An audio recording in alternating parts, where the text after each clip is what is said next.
The group stage of the T20 World Cup 2024 has concluded. Yes, all good things must come to an end, and so has the group stage. And now the thrilling matches of the Super 8 stages are set to begin on June 19th. Top 8 teams have been divided into two groups, with India, Australia, Afghanistan, Bangladesh in Group 1 and England, West Indies, South Africa and Americas in Group 2. In the Super 8 format, teams compete within the groups, and top two teams from each group will advance to the semi-finals. The winners of the semi-final will then proceed on to play the final, and that's when the final face-off will happen on the June 29th. All matches from this round robin will be played in 4 venues in West Indies. Antigua will host 4 matches, St. Vincent 2, both St. Lucia and Barbados 3 each. The opening match of this stage will see USA take on South Africa on June 19th, with the final match of the Super 8 stage between Afghanistan and Bangladesh on June 25th. India kicks off its campaign against Afghanistan in Barbados on June 20th. But before we get on to the future part of the World T20 Championship, let's take a step back, go and look at the top highlights, the top lowlights, the big upsets, the big draws of this particular World Cup. So I want to welcome 3 of my best voices of the games. Paul Dinette, the man who needs no introduction, especially in the podcast genre. He joins us from Sydney, from the couch of his living room. Noel David, who's just come back from the coaching stint in his academy.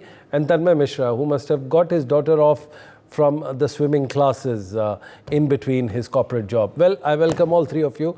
But let me start off with Paul Dinette. Paul, what, according to you, when you look back and reflect, what do you think were the highlights and the lowlights? Hey, g'day Sunil, g'day everyone. I think the highlight would have to be the United States. The fact that even if you walk down the main street of an American city, I don't think there'd be many people talking about the World Cup yet. But progress at this early stage in American cricket is happening. We just can't see it. There will be people who've taken notice. And the fact that America has made it into the final 8 is wonderful for the tournament, because a bit probably like Australians, we're sometimes accused of being fair weather friends from our sporting teams. They love a winner in America. And if they can, particularly if they can cause an upset in the Super 8, then that will be fantastic for the world game. I think that's probably the highlight. It wouldn't be the highlight from a Pakistan point of view, but for me, I think that's the highlight so far. Although I think that... Noel David, India, Australia, West Indies and South Africa finished unbeaten in the group stage, but 4 matches were washed out. Do you think that was the low point? Of course, yeah. You're true, Sunil. That's the most worrying thing whenever such event takes place, when rain spoils sports. Yeah. You know why? Because teams do suffer in these conditions. When there's an opportunity where they can get a chance to play, and when the rain comes, the points, this thing gets squashed. It's because the opportunity is not there to play. I think if you read the tweet just now, I think I was going through the net where Sunny Bhai was saying, ICC shouldn't be holding matches where there is no covers all over the ground. And that's a good statement what Sunny Bhai has said, because if there is covers around the ground where it can protect the outfield also, I think then there's a chance of a match taking place. I think ICC should consider this statement and also implement such things. I think Sri Lanka is the only country where you see the covers all along the ground, where the full ground is covered. I think other parts of the world also should take that step. One point here. Just imagine, in this country, even the stadium don't belong to that particular place. These are makeshift structures. So, asking this particular thing is little out of this thing. But yes, ICC should have taken this into consideration. Go on, Noel, your point. See, whether it doesn't belong to the country or it's a makeshift stadium, but ICC should take that one step ahead and think when they are holding such tournaments. Because if there's rains in that part, then they should take precautions also. Because if there's no precaution and there's a rain affected, then the matches which has to be taken will be washed out, and then that will affect the point system of the teams, and some teams will not go further, and that's so happened in a few of the matches. And I feel that ICC has to implement this rule where there is facilities to cover the ground. I think that will be the superb thing which in near future will happen. Well, now we talk about the associate members. Oman were the first team to be knocked out of the tournament from the group stage, while Holland were the last team to get knocked out. Do you think somewhere this was playing on the mind of the big teams that, hey, these guys are going to give you a run for your money? And we're talking about the minnows. We're talking about the unknown territories, the Namibias, the USAs of the world. Tanmay Mishra? Look, I think if there's anything we can take from this tournament from the first half, apart from the rain being an issue, is that there have been a handful of games from the associate point of view that have been very close. Nepal came twice close to defeating the bigger nations. USA made it safely to Super 8, which is a huge achievement for them. Yes. And if you look at other games, you could see the difference in quality. There was everything which made it look like it's an associate team. But you've got to take the positives in front. I think the fact that Nepal and their fans who have poured out, who've traveled from all over the world to watch their game, to watch Nepal team play this tournament, that's a huge positive for cricket. I've always been vouching this, that the game, if it has to go forward, it's the fans. Sport is nothing without fans. And the number, we saw the numbers that Nepal team had fans. We saw the Bangladesh team that had fans. So overall, I thought it was a good exercise. I am a bit disappointed because more than certain teams not qualifying because of the rain, it's an opportunity missed for associate teams to get better at their craft when the rains have come. So hopefully, if we can take something from this, is a big positive is Nepal cricket, Afghanistan, and USA. Right. But on a side that we want to magnify things, we need to magnify the fact that there has to be more fixtures given to these associate teams if they're geographically placed close to India or West Indies or Australia. Like Papua New Guinea is closer to Australia, so every time any team is going to Australia, maybe they can play 1 or 2 T20 games against them. Nepal is close to Bangladesh, India, and Pakistan. Whenever there's a big testing playing nation coming to India, Pakistan, or Bangladesh, they can give a couple of fixtures to Nepal. And the same with USA. What that does is, and the reason why I say this is because Scotland and Netherlands benefit from England, whenever there's a touring side coming to England, they benefit from that. A couple of fixtures here and there goes a long way. Imagine, you being an associate team and your couple of games have gotten rained off, and you really work hard. Sunil sir, someday we should be following the qualifiers, the way it's structured. It's really hard for an associate team to come all the way over here just for their games to get rained off. Very interesting point to me. Can I? Yes, absolutely. Rightly said, like Scotland, never. But Scotland players and Irish players or the surrounding, they play a lot of matches in England. They play the county leagues. So that's a great experience from this guy. They take that back to Scotland and they show help other players in developing themselves. I think Nepal also or other like US also, players should be given opportunity to play some county matches or some big bash matches or IPL or something where they can gain experience and that will help their country. Well, maybe, Sunil sir, yes. maybe what we can do, and I think this has been exercised before, whereby a Nepal team it can be involved in Bangladesh domestic structure, they can be involved in Indian domestic structure, maybe not 4-day cricket, but the white ball format. They can be involved in the Pakistan structure. We've seen Afghanistan players that were playing in the Pakistan structure. Something of that through this medium, maybe we can, enlarge this point where, the smaller associate nations can be involved in, test team playing nations, domestic structure, especially white ball. So they have fixtures that can help them grow.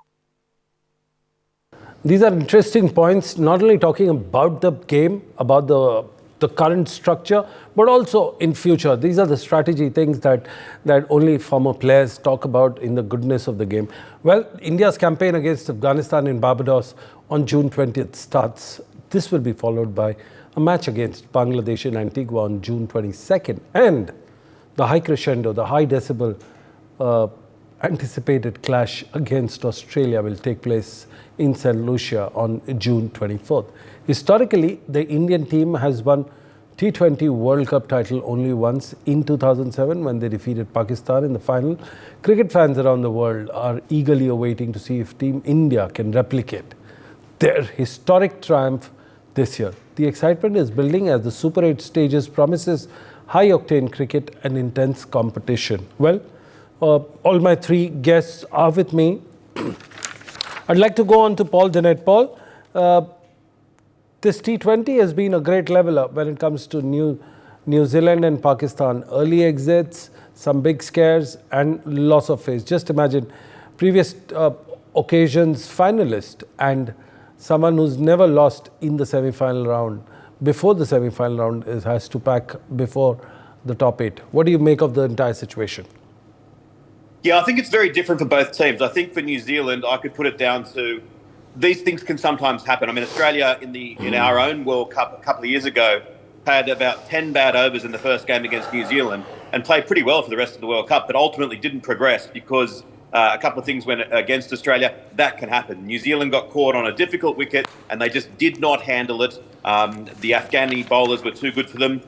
Nervously, he says that, wondering about how Australia and Afghanistan are going to go when they're playing in St Vincent and the Grenadines on a pitch that is very, very much going to suit the Afghanistan bowlers. I'm very nervous about that fixture. But I think that the other thing New Zealand did was just Rutherford got away from them from a few overs in that game and turned the tables on their heads. So New Zealand will be very disappointed, but you're entitled for a bad tournament every now and again. We spoke about Pakistan the other day, and I think the one thing that seems to be a theme with Pakistan T20 cricket is that for a nation that is so often, the most exciting team to watch, they're sort of strangely subdued and they play a T20 version that seems a little bit outdated. I think they should take a leaf out of what England did after the 2015 World Cup and say, okay, from now on, we're going to play the real modern way. We're going to pick very aggressive batters, give them the confidence that if you get out playing an aggressive shot, you're not going to get in trouble. I know it's hard when you've got 200 million fans who are very, very passionate, but try to free them up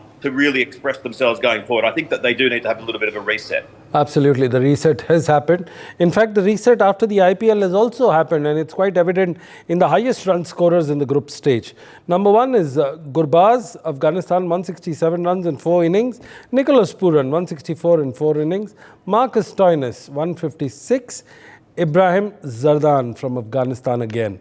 So you've got 2 Aussies, 1 West Indian, and 2 Afghani players dominating the top 5. And guess what? Noel David, you don't even have a top 5 Indian bowler, to say the least. No highest wicket takers. We don't find anything closer to it. What do you think has happened just a fortnight after the World Cup, after the IPL? I beg your pardon. Yeah, that's most surprising. Yes. I can say about the batsmen because it was a bowler's paradise, but unfortunately even the bowlers have not taken so many wickets or to be in the top of the list. I cannot say why or for what, but the only thing I can say is that they should have done better. The bowlers could have, which they only rely on Bumrah or Siraj or this thing. I think this, as Paul Dennett said, this is all does happen, but they have to keep going strength by strength, the bowlers, because now it's not going to be the bowlers' paradise. It's going to be the spinners also come into play in this. So I think you will see in the Super 8. I think the spinners will be at the top of the list, and I find Rashid Khan can be a dangerous bowler in the top, and Kuldeep Yadav if he gets an opportunity. Well, my team just tells me that it's not only the top 5 Indians don't figure anywhere. They're not even figuring in the top 10. So this should be a sign of little concern when it comes to India. Let's look at the highest individual knocks in the group stages. Nicholas Puran at 98 of 86 deliveries. Tanmay, the Afghan batsmen have really taken up the cause and they've started showing the world that they play the fearless brand of cricket irrespective of the pitch. Tanmay? I think that's, I completely agree with you. And part of the reason is that if you look in the last 5 years, Afghan players have been regularly playing some of the best leagues in the world. It's the Indian Premier League, it's the Big Bash. You look at the 100, you look at the T20 in England. So they've been, you look at the Caribbean Premier League. This sort of, you gain experience, this doesn't come as a surprise to me anymore, whereby whenever you even see the Asia Cup, which recently held, it had a lot of excitement because now there are 4-5 teams genuinely out there that can surprise you.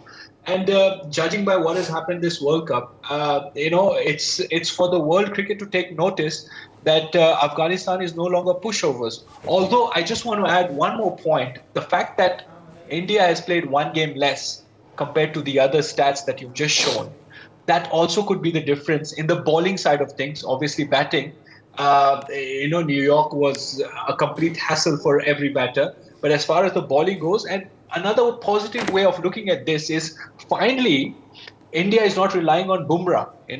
That's another way of looking at things where the responsibility is shared by everyone. India was remarkable in defending 120 total, which 9.9 out of 10 times, no matter how bad the wicket is, in this modern day, just like Paul said, that it gets chased.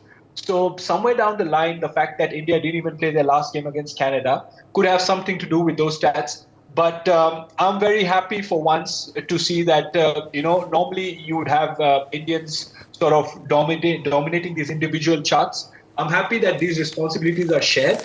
And it just goes to show that what Rohit Sharma has been trying to do with this team, where try hold every player accountable for their job, something that Australians have been doing for a very long time. And, there's a reason why their trophy cabinet is full of gold and silver.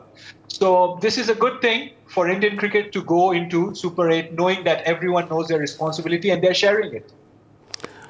Noel David, when you look at the best bowling figures, only Arshdeep Singh makes it to the top 5 with his 4 wickets, 9 runs in 4 overs against USA. But guess what? Best bowling averages in a group stage, Rachin Ravindra, McCoy, Shamsi, Tim Southee, Trent Boult make it. Most economical bowler in the group stage, Tim Southee, Rachin Ravindra, Mustafizur Rahman, Topley and Trent Boult. They make it. And when you look at the best strike rate at the group stages, you've got Shamsi, McCoy, Naib, Farooqi, Thashara. Now, does it tell you something or does it worry you if you're an Indian player? You don't even have, in the best economy, the best strike, the best bowlers, and we are talking about a place where 100 is a good total. Does it worry you? There will be a concern. Naturally, there will be a concern when you find bowlers are not up to this thing, not even figuring anywhere in the top place. Yeah, there'll be a concern. But as Tanmay has said, all this does happen, because why I say so is, the bowlers are doing their part, they are sharing. They are, as Tanmay said, they are not relying on certain things, and coming straight away from a paradise from IPL where it was batting paradise, and suddenly come back to where the wickets were not suitable for the batsmen and suitable for the bowlers. But I feel this is a part and parcel of the game where things do happen to occur, but things will get better. And I feel that the bowlers unit will get on once they start this campaign of Super 8. For me, basically, if I say all this doesn't matter as long as you go onto the field thinking positively, your approach is good. All this stats, all this will surpass once you do and win the championship. Well, Paul Dennett, Like all good things must come to an end. What if I were to tell you, hypothetically, again, hypothetically is the word, the two of the greatest one-day batters are going to call it a day in the T20 format of the game. And we're talking about Virat Kohli and Rohit Sharma. How would it make you feel as an Aussie and B, as a cricket fan? As a cricket fan, I'd be disappointed. As an Aussie, I'd be delighted.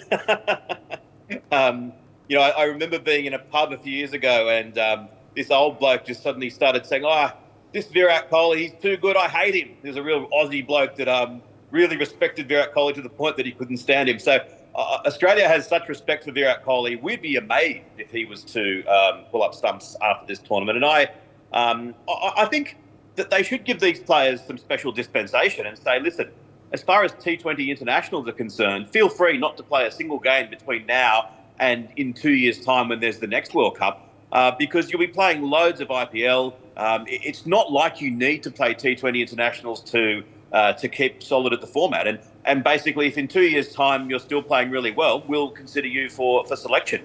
David Warner cheekily sort of said that he'd do the same thing when it came to the Champions Trophy that's going to be in Pakistan next year. He said, I'm retired from one-day cricket, but, if I'm playing well and you need me, feel free to give me a call. And a lot of people ridiculed him for that, but I think that's not a bad approach. So I hope that they don't. But certainly, especially my biggest thing is I want Virat Kohli to be playing Test cricket for as long as possible. That would be my most selfish desire, I think. Well, there was an honest Aussie talking about his likes and dislikes and his fondness for Virat Kohli and the Delhi cricket. Well, that's all we had time for. For more such videos, subscribe to the NewsX YouTube channel, hit the bell icon.